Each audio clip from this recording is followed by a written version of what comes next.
let's say together, if you forgive others the wrongs they have done to you, your Father in heaven will also forgive you. But if you do not forgive others, then your Father will not forgive the wrongs you have done. Another verse that I think at least more than 90% of Christians do not believe. They think you can ignore it. You know, there are some people who do something wrong to somebody. Now examine your own heart, see if it's true.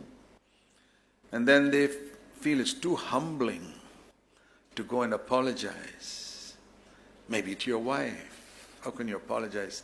So instead of that, they just act nice and say, isn't it great? And everything's going nice. And they act like that. The matter is not settled.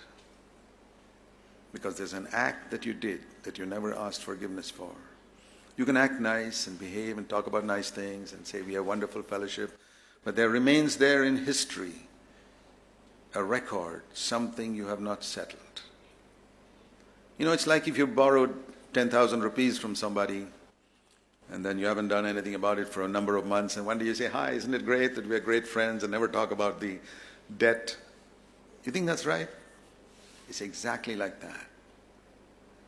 What about that debt?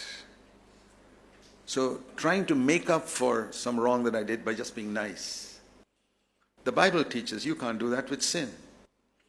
That is a false teaching of many religions, that you've done a lot of sins, no need to ask forgiveness.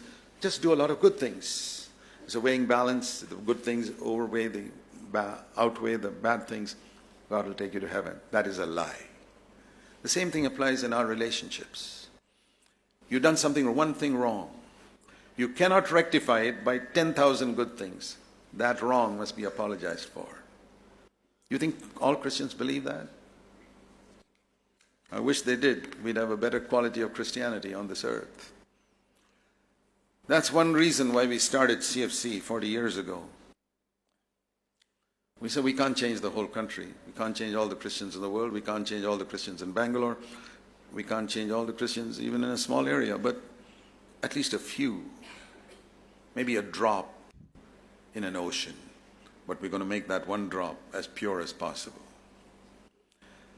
So keep that in mind. Matthew 6:14 and 15.